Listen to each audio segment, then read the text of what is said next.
Well, what about, how does Jacob respond? Well, God's at work there too.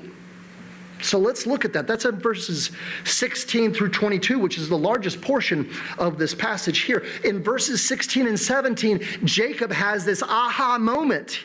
He says, surely the Lord is in this place. Well, what gave you any clue to that, Jacob?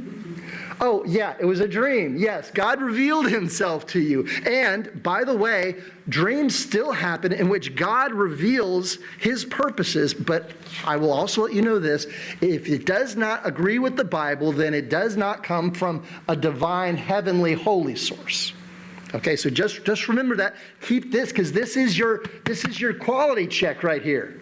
This is going to tell you whether this comes from God, whether that dream comes from God. And folks, dreams are happening. They are happening across the world. In places like Iran, people who have no access to a Bible are hearing Jesus preach to them in their dreams. I'm not, and you know, we as Presbyterians, we have a well-earned label of putting the brakes on things, okay?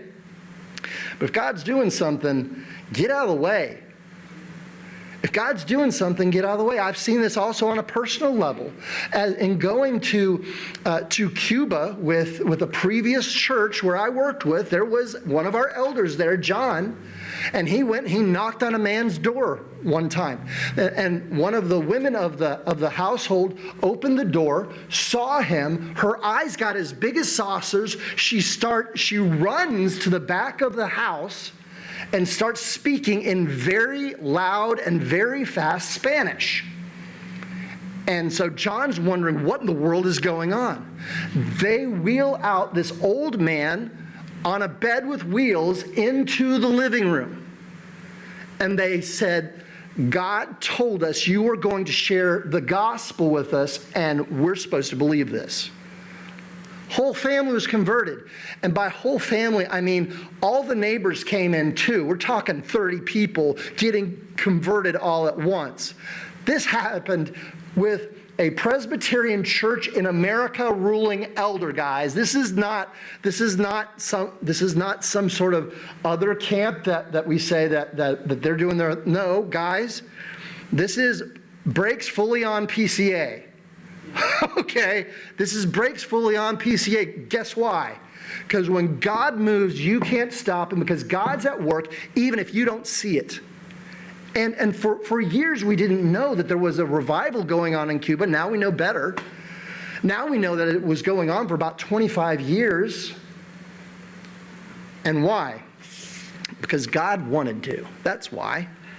That's why revivals take place, because it pleases him and is part of his divine counsel of his will. Well, getting back to verses 16 through 17, after that rant on all the things that God can do, hopefully we read this book that has a lot of miracles in it, and they are true. It's where God steps into the fabric of time and space, and he says, this is what I want. And the rest of the universe says, sure, we'll do that, because that's your providence. You are God. Well, surely God is in this place. This place is the gate of heaven. It's this place where heaven and earth meet. It's this place where all of the world starts to make sense. As a kid, I went to England to this place called Greenwich. There's this thing called the Prime Meridian that's there. It's the place where it's zero longitude. And regardless of where you live in the world, you know where you live in the world because of that prime meridian, because you have a reference point. And this is that reference point where Jacob knows what God is going to do, that God is going to work something in his life. He knows things are starting to finally make sense. God is working even when I can't see it. So what does Jacob do? Jacob does the wise thing. He responds in verse 18. What does he do? We read that language that, again, so early in the morning. Favorite words of my family. Early, that's their favorite time. Not really. So early in the morning, Jacob took the stone that he had put under his head and he set it up for a pillar. So it goes from horizontal to vertical in its orientation. And then all of a sudden, I guess, Jacob has a secret pocket where he's been keeping oil. I know, because, when you're running from your murderous brother, you obviously want to have some oil with you. I didn't write this. This is what happened, okay? This is how it is. So he anoints this and he says that this is a blessed place. And he names this place Beit El, which means the house of God.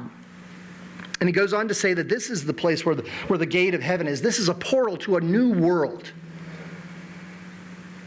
And that reminds us about Jesus in John chapter 1, verse 51, where Jesus says, I am that portal.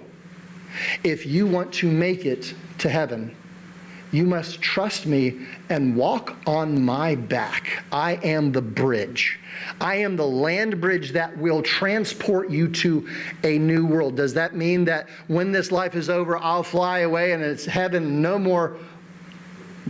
That's not the end of the story, folks. I just want to remind us what the biblical understanding of the end times is. That we go to heaven. It's a very nice place to stay. It's really good. It's better than anything you know right now.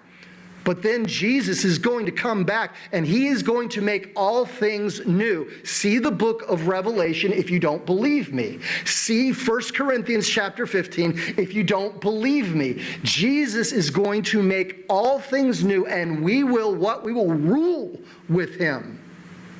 This is the gospel. This is the gospel that the first century Christian said, sign me up for that. That's what I'm all about.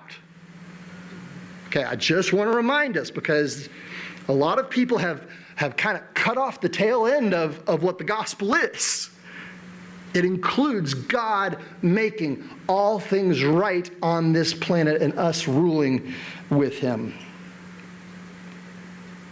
And so that leads us to verse 20 through 22, where Jacob comes up with a set plan. Okay, so I know that God is working even when I can't see it. So what? He has a so what section here. He says, this is what I'm going to do. These are my next steps. Well, step number 1 was actually verse 18. Verse 18, he sets up this place for worship. He says, this is a connecting place with God. That's what we are here to do, guys.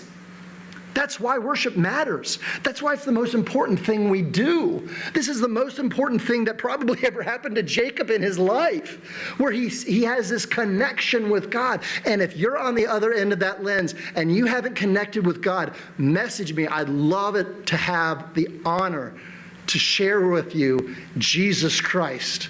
He is the bridge that will lead you to a new world.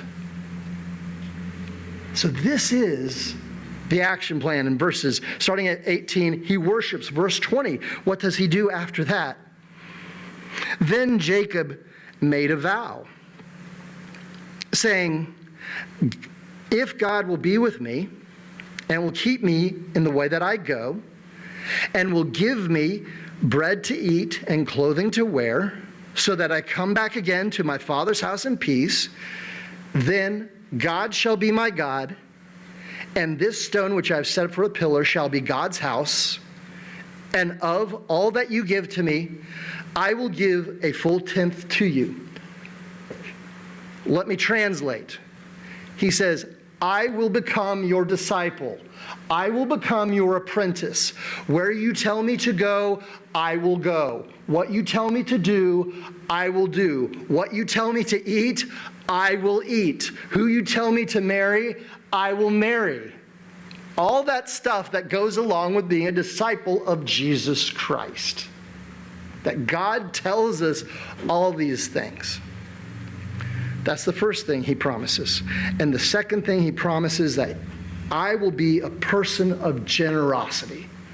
I will give a full tenth of all that you've given me. Why? Because I feel guilty about it? No, because I'm delighted that you, Lord, have been so incredibly faithful to me. You've given me so much more than I've asked. All I'm asking for is food to eat and clothing to cover me. You notice that in the passage. That's all he's asking for. Give me just these simple things. Sustain me. Sustain me. Take me there and bring me back in peace with my Father's house. He wants to have restoration with Esau. We see that here. This is part of what he desires in his heart to have. And so he makes these next steps. What are your next steps going to be? Maybe if you're here and you've been at this church a long time, but maybe you're starting to have this feeling, am I a Christian or not? I don't know. I taught a Bible study when I was in college with 4 guys. And you know how I talked to you earlier in this sermon about how the times that God has done so much through me, I didn't realize he was doing anything through me. This was one of those stories. This is one of those times where I'm just excited about what I'm reading in God's Word. And I'm seeing this connection point. I'm seeing how good God is and how faithful he is and how sweet grace is and how faith lets us appropriate that grace so that we might become joyful and peaceful and loving and all these things. So I'm sharing that with these guys, and as they go off to their summer jobs after we're done with this Bible study that we had, 2 of them who lived near me, grew up near me, compared notes. And they said, yeah, I went home this summer and I didn't have that joy that Bill has. That's something. And I want it. And so I asked Jesus to be my Savior and my Lord. And they did this separately from one another. I didn't know what God was doing at the time. I didn't know for another 3 years that he'd done that in their life. They kind of kept it quiet. I guess they were, I don't know why. They had their reasons. But see, Jesus is the gateway that they realized, if I trust in him, and if I put all my weight on him, as you would on any ladder or any gateway or bridge or stairway, putting all your weight on Jesus is the best thing you could ever do, because he is wholly trustworthy. He's always done everything he has said he would ever do. So maybe that's the first thing, is just remember that Jesus is the gateway. Trust in him. Go to him. That's the first thing I would suggest you do. The second thing, follow Jesus and be generous. These are. I'm not, really stretching this text all this much to say, listen, just look at what did Jacob do here? What is sensible to do when you connect with God, when you see that God, the God of the Scriptures, is real? What should you do? You should connect with him. You should believe him. You should follow him. You should trust him. And then you should give back to his kingdom enterprise. Why? Well, A, because it's not your money anyway. He gave it to you. Because he's a generous God, and because it's the way that we pay it forward to other people.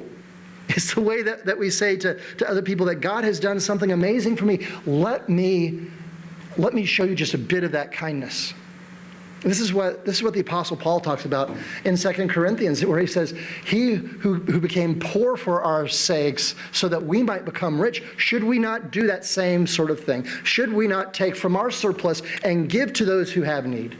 This is the pattern of the church for 2,000 years. Guys, this isn't going off in the weeds to a hook or a slice. This is right down the fairway. This is basic Christianity 101, and this is what we find here in the book of Genesis, because when God is at work, we know it. Maybe not now, but he is at work because he is everywhere. He is omnipresent.